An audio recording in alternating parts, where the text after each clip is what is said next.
Hello. When we think about the sources that we all turn to learn about digital, to keep us in the know, most of us in this room turn to a lot of the same sources. We turn to the technology reports that Greg mentioned earlier, the TechCrunch, and you name it, we are all reading the same things.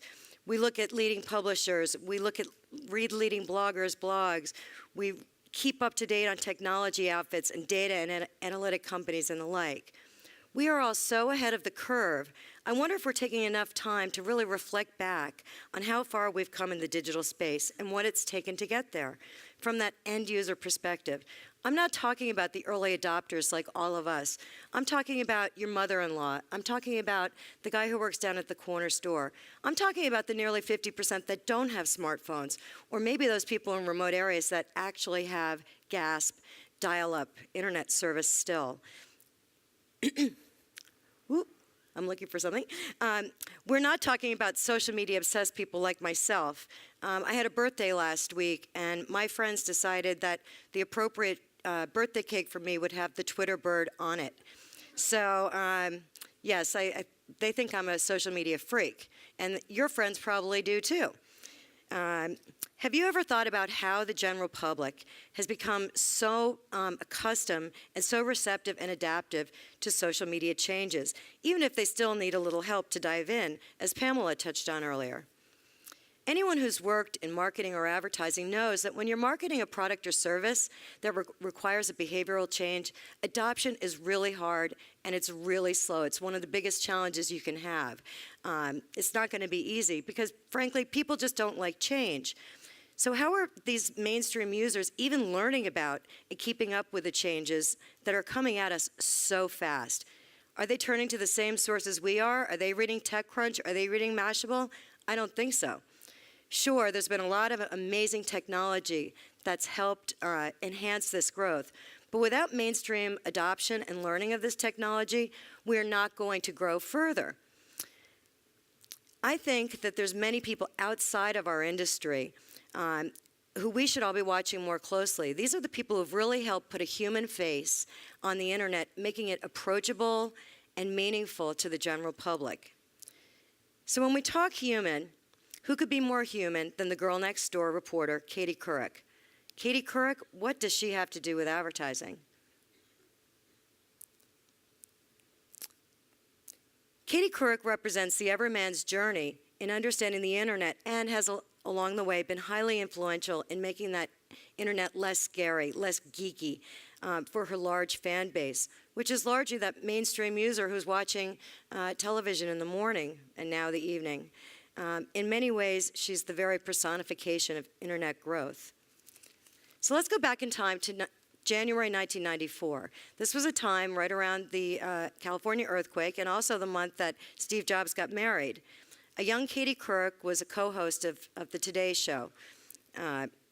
There's been a clip that's been circulating on YouTube that shows how Katie and her other co-hosts, including Bryant Gumbel, were truly clueless about this newfangled thing called the internet. And if these people were confused, you can bet America was confused too. Now, some of you may have seen this before, but if you're like me, every time you see it, it never fails to resonate and put into perspective how much growth we've had. I don't know if I just click this. Oop. I'm not sure what to do.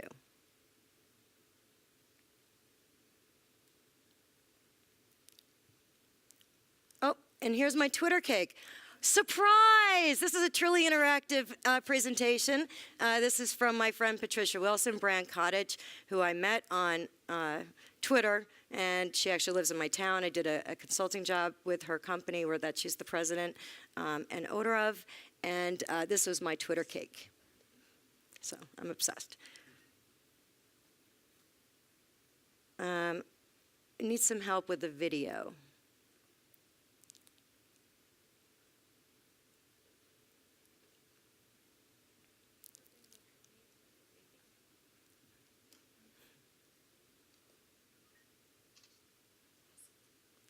Oop.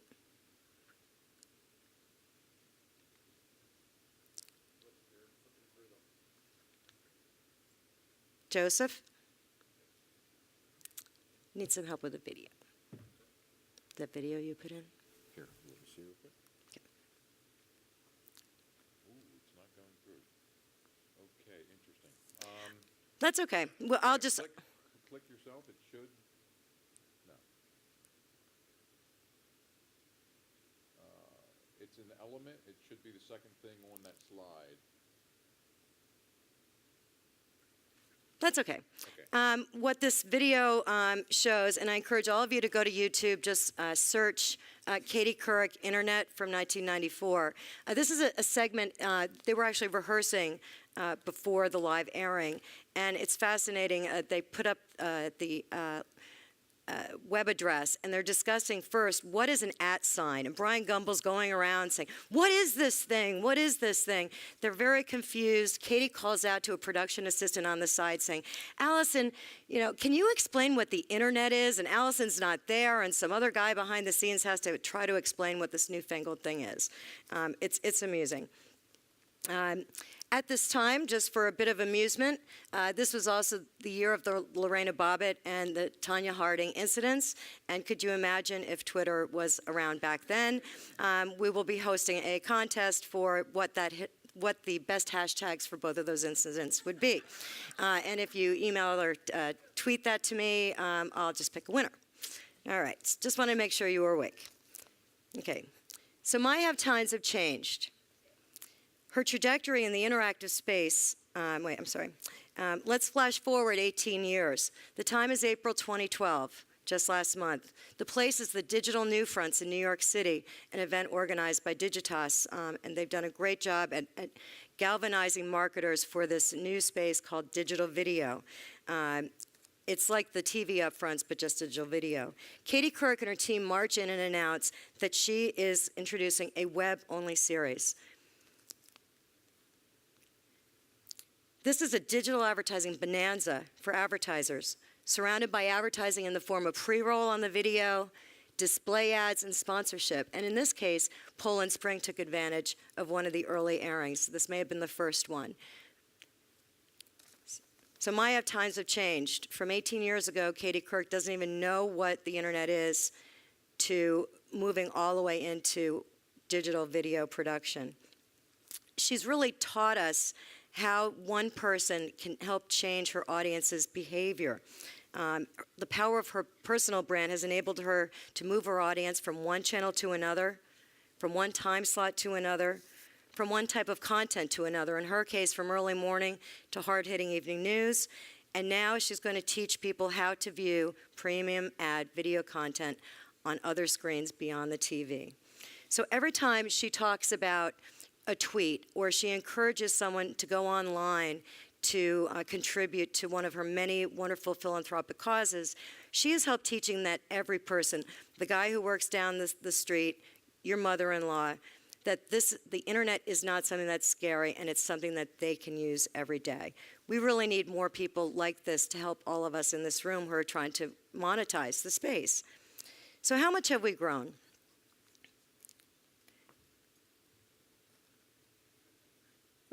Where are we?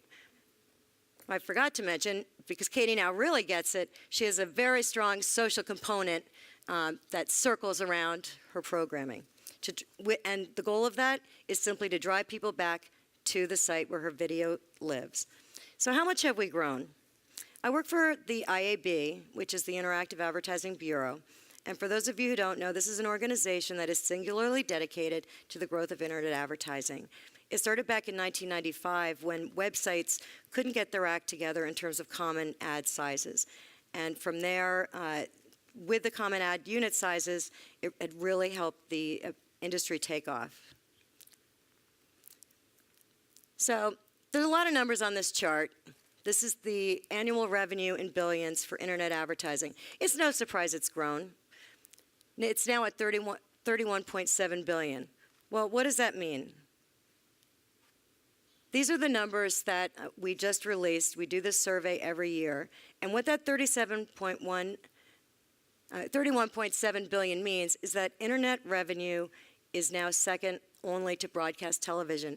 This is huge, this is historic, and it's due to everyone in this room, and even partially to Katie Couric.